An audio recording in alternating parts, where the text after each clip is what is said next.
Il existe des violences policières. Non, pas du tout. Ça, c'est un mot qu'il faut bannir du vocabulaire, ça veut rien dire. Il n'y a pas des violences médicales, quand il y a une erreur médicale. C'est dur d'être policier. Plus que jamais, c'est un policier de 20 ans qui vous parle. Le RN défend les travailleurs. Le Rassemblement national défend tous les Français, de cœur et d'esprit. Le Rassemblement national est populiste. Non. La police tue. Non, la police protège, et malheureusement, on a des policiers qui sont tués pour protéger les gens. Il y a un génocide à Gaza. Non. Le Rassemblement national est d'extrême droite. Non, on a un grand parti populaire qui rassemble tous les Français, qui sera demain la nouvelle grande droite républicaine. La République a mal fait son boulot pour intégrer les immigrés et leurs enfants. La République, elle donne tout, le logement, la santé, l'école. Ça, c'est un discours victimaire qui est complètement blessant pour des gens comme moi qui sont nés dans un quartier populaire, élevés seuls par leur mère espagnole. Il faut réarmer la police. Il faut réarmer moralement et juridiquement la police, c'est pour ça qu'on propose la présomption de légitime défense. L'immigration présente un danger pour l'Europe. Alors l'immigration irrégulière, oui, et effectivement l'immigration légale également, puisqu'on n'est plus en mesure d'absorber tous ces immigrés qui arrivent sur le territoire européen et national. Il faut quitter l'Union européenne.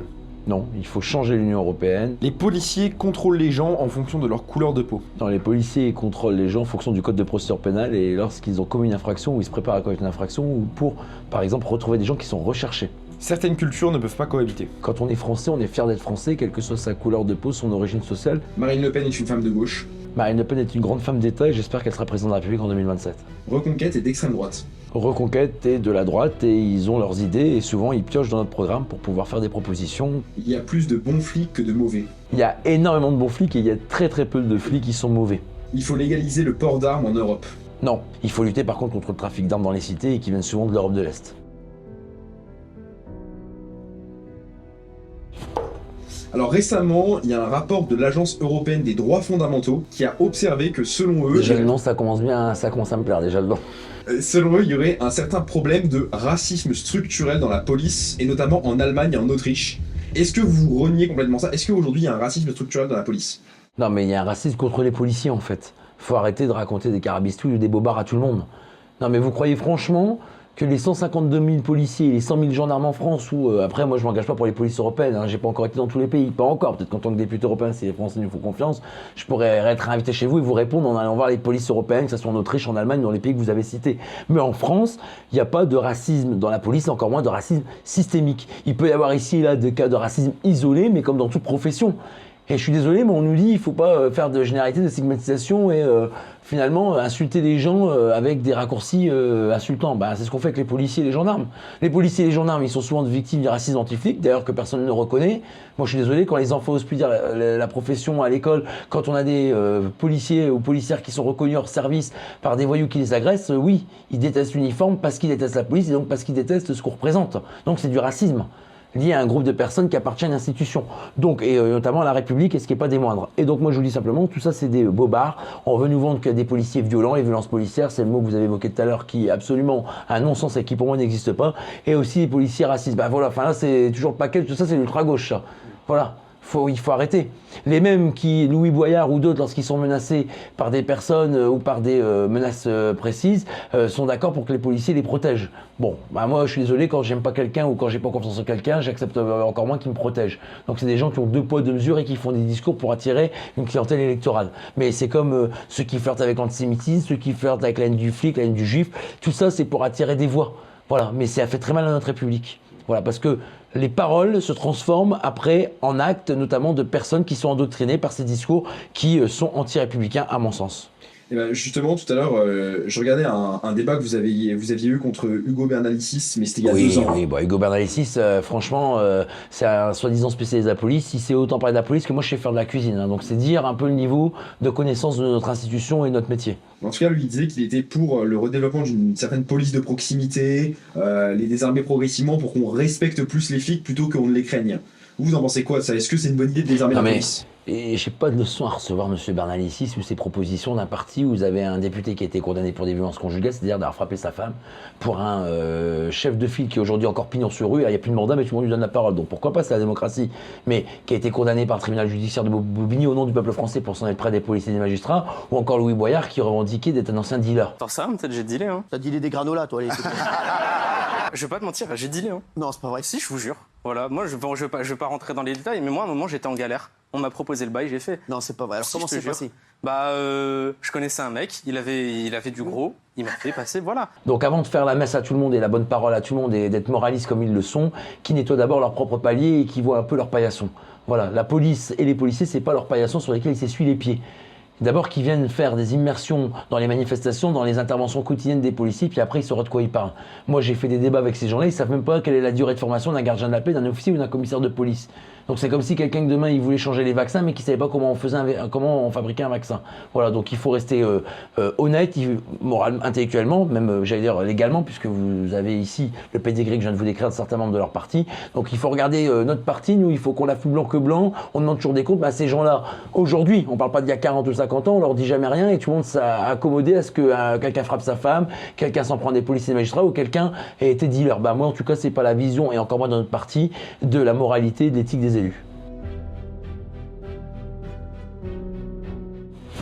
Sur les plages de Pozzallo, déjà plusieurs semaines sans aucun débarquement de migrants.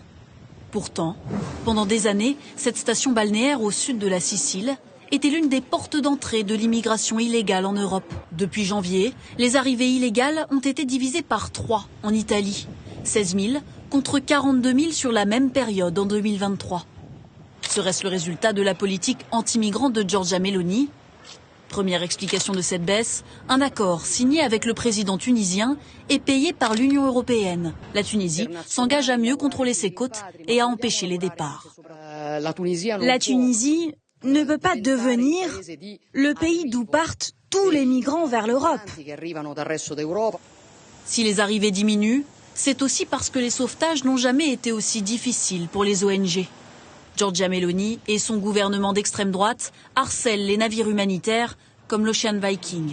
Est-ce que vous jugez que la politique qu'a menée Giorgia Meloni est une bonne politique? Et est-ce que c'est quelque chose que vous pourriez vouloir mener si un jour vous étiez à la tête de l'État? Je parle de vous, mais je dis le parti, le Rassemblement national. D'abord, ceux qui sont mieux à même de juger ou pas une bonne politique, c'est les électeurs. Et il vous a pas échappé que ma mère étant espagnole, à la limite, mais combien même j'ai que la nationalité française, je vote pas en Italie. En tout cas, ça va dans la bonne direction. Il y a beaucoup de sujets qui sont évoqués.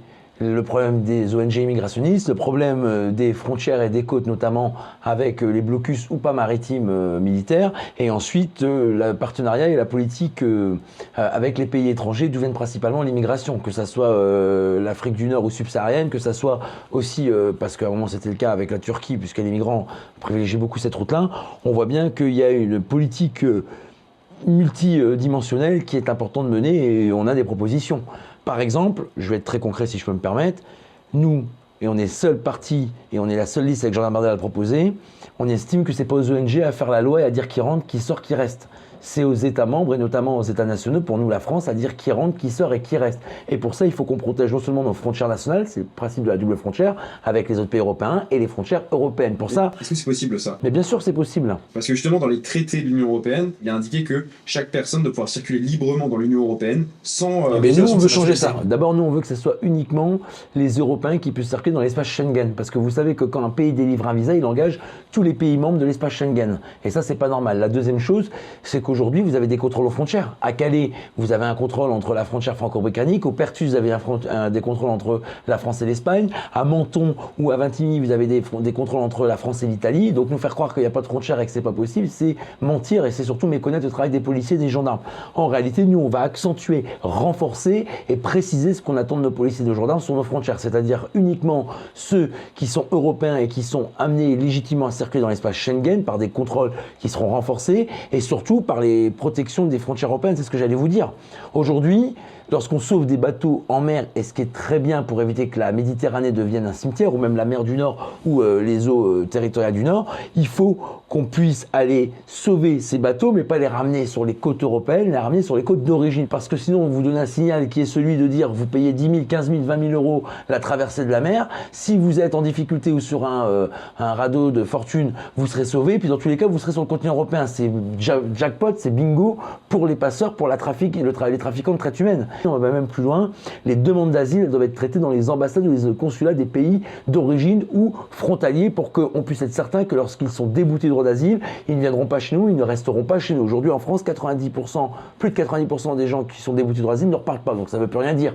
Les gens n'y croient plus. Et quand on sait que ça marche pas, on le respecte pas. À gauche, on vous répondrait que est-ce que c'est humain de renvoyer ou de refouler des migrants sur les côtes, par exemple, libyennes, qui est un pays dans lequel l'État ne contrôle plus le territoire, qui est un pays de passage de drogue, d'armes, d'esclaves.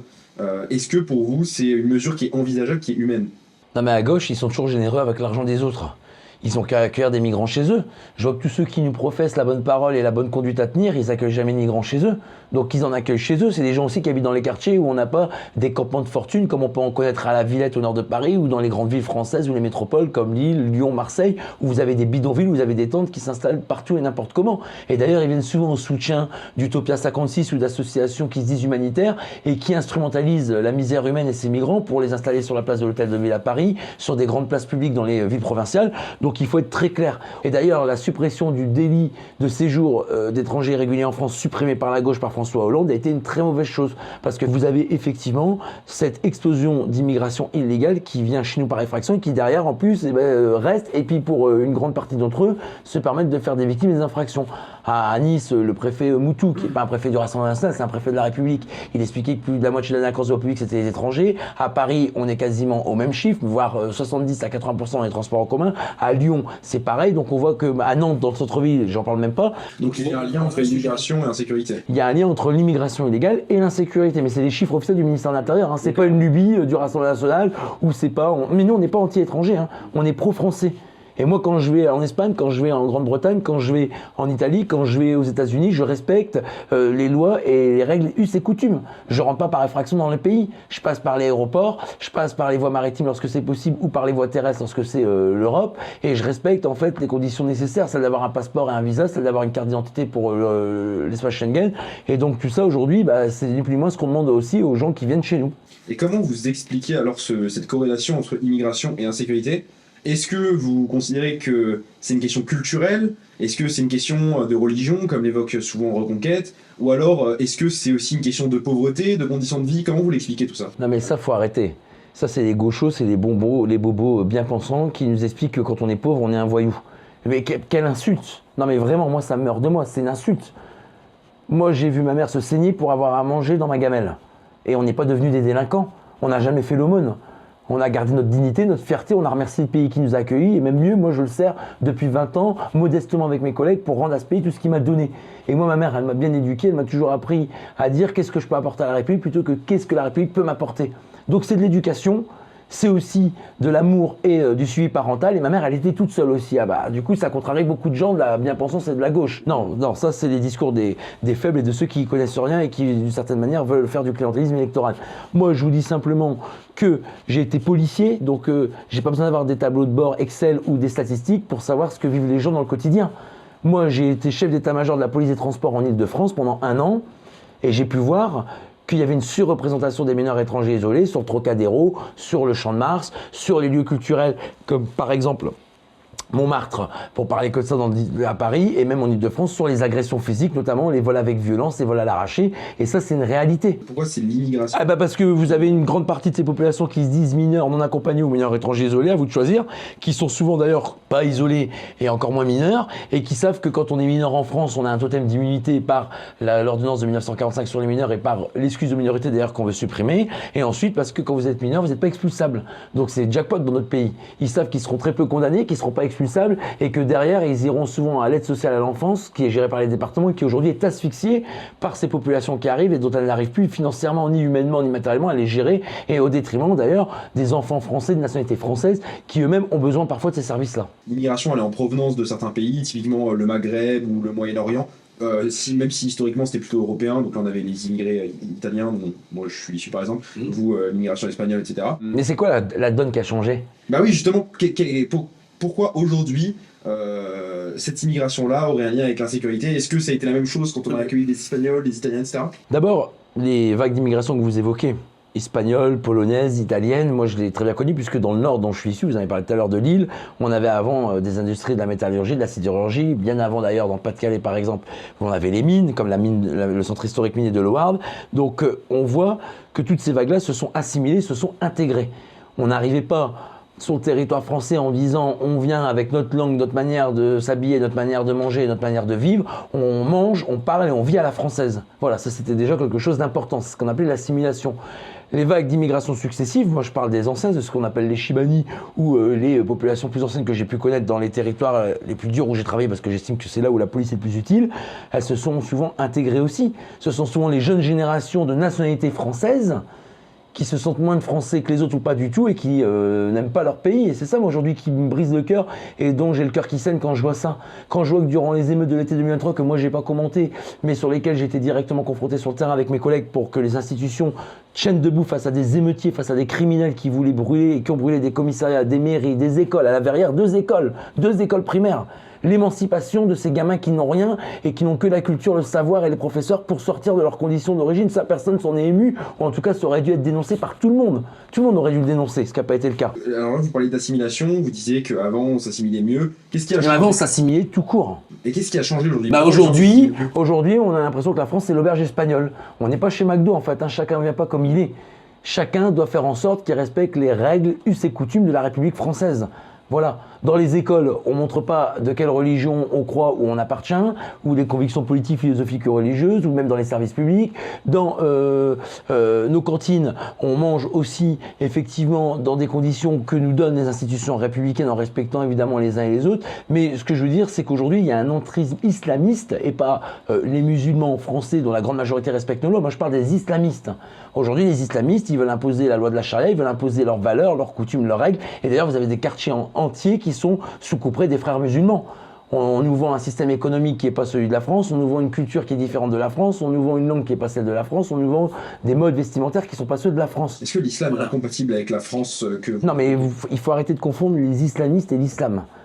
Les musulmans français, vous savez, je vais vous donner un exemple très, très concret, moi j'aime bien être concret. Le 7 janvier 2015, il y a eu l'attentat de Charlie Hebdo, avec toute la rédaction de Charles qui a été décimée par les frères Kouachi, notamment au nom de l'islamisme radical et du terrorisme islamiste. Vous avez Ahmed Merabé, boulevard Richard Lenoir dans le 11e arrondissement, j'ai pas oublié les images, qui s'est fait achever au sol, tiré par des Kalachnikov par ses frères Kouachi. Il s'appelait Ahmed Merabé, il était policier français de confession musulmane, mais policier français avant tout. Donc on a aujourd'hui des Françaises et des Français qui sont musulmans et qui sont parfaitement intégrés à la République et qui ne posent aucun problème. Pourquoi ? Parce qu'ils vivent leur foi et leur confession pour eux, mais j'ai envie de dire comme les catholiques et comme les juifs, je vous parle des trois religions monothéistes principales en France. Et c'est ça aujourd'hui l'enjeu, c'est qu'on a des islamistes qui par des discours de radicalisation, qui par les frères musulmans veulent basculer les musulmans dans le respect de nos lois de la République vers finalement le fondamentalisme islamique. C'est pas raciste ou être islamophobe de dire ça. C'est justement défendre les musulmans français qui respectent nos valeurs, qui sont parfaitement intégrés, d'abord qu'ils se définissent d'abord français avant de se définir par une religion. Et moi, je suis désolé que Reconquête regarde ce policier Ahmed Merabé qui fièrement, dignement a combattu les terroristes islamistes le jour de l'assassinat de cette rédaction de Charlie Hebdo, de Charb, lorsqu'il s'est mis en travers de la route de ces terroristes avec sa seule arme face à des armes de guerre. Il est mort pour la France. Il était français tout en étant de confession musulmane, mais avant tout français. C'est un policier que les habitants du 11e arrondissement et plus généralement les Parisiens connaissaient, il était en brigade VTT, et donc quand on a cet exemple-là, on a tout compris. Nous, on est du côté des Français qui sont d'abord français et qui peuvent être de confession musulmane et qui respectent les lois, us et coutumes de la République. Moi, j'ai plein d'amis et de proches qui sont de confession musulmane, et est-ce que ça en fait des terroristes en puissance ? Est-ce que ça en fait des djihadistes de demain ? Évidemment pas. Donc avec des discours aussi binaires, ou en tout cas aussi caricaturales, on va envoyer finalement tous ceux qui respectent la République, tous ceux qui se sentent avant tout français, dans les mains des radicaux qu'ils ont d'une certaine manière déjà gagné, puisqu'ils disent, bah, vous voyez, vous n'êtes pas intégrés, vous n'êtes pas acceptés, vous êtes dénigrés, donc du coup, il n'y a que nous qui sommes votre simple refuge. Non, il faut qu'on soit clair, la main ne doit pas trembler. À l'école, comme dans les quartiers, comme dans les services publics, comme dans la République française, on doit lutter contre l'islamisme radical. Les mots ont un sens, et en tout cas, nous, c'est notre ennemi, c'est l'islamisme. C'est des ennemis, parce qu'ils veulent anéantir notre civilisation, ils veulent anéantir tout ce qu'on est. Et moi qui ai été engagé sur les attentats du 13 novembre, sur les terrasses du Petit Cambodge et du Carillon, il y avait toutes les nationalités et toutes les confessions sur les terrasses. Moi, j'avais 13 morts devant moi. Ils n'ont pas distingué qui était qui comment s'appelait un tel ou qui croyait en quoi. Voilà. Donc quand on a été confronté à la réalité et quand on a été directement plongé contre l'islamisme radical, on sait de quoi on parle. En tout cas, c'est la prétention que j'ai pour l'avoir vécu en vrai.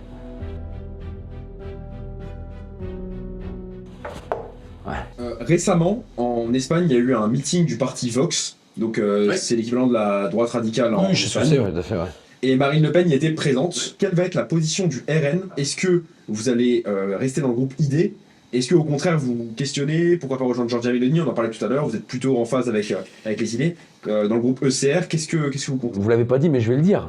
Lors de ce congrès en Espagne de Vox, vous avez eu le ministre israélien de la protection des diasporas et de lutte contre l'antisémitisme qui est venu saluer et remercier Marine Le Pen pour son engagement dans la lutte contre l'antisémitisme en France. Elle a remercié que le 7 octobre 2023, on soit à la marche organisée par Yael Braun-Pivet, la présidente de l'Assemblée nationale, et Gérard Larcher, le président du Sénat, contre l'antisémitisme, où moi j'y étais aussi dans notre fonction. Parce que être juif aujourd'hui en France, ça fait partie de l'ADN de notre pays.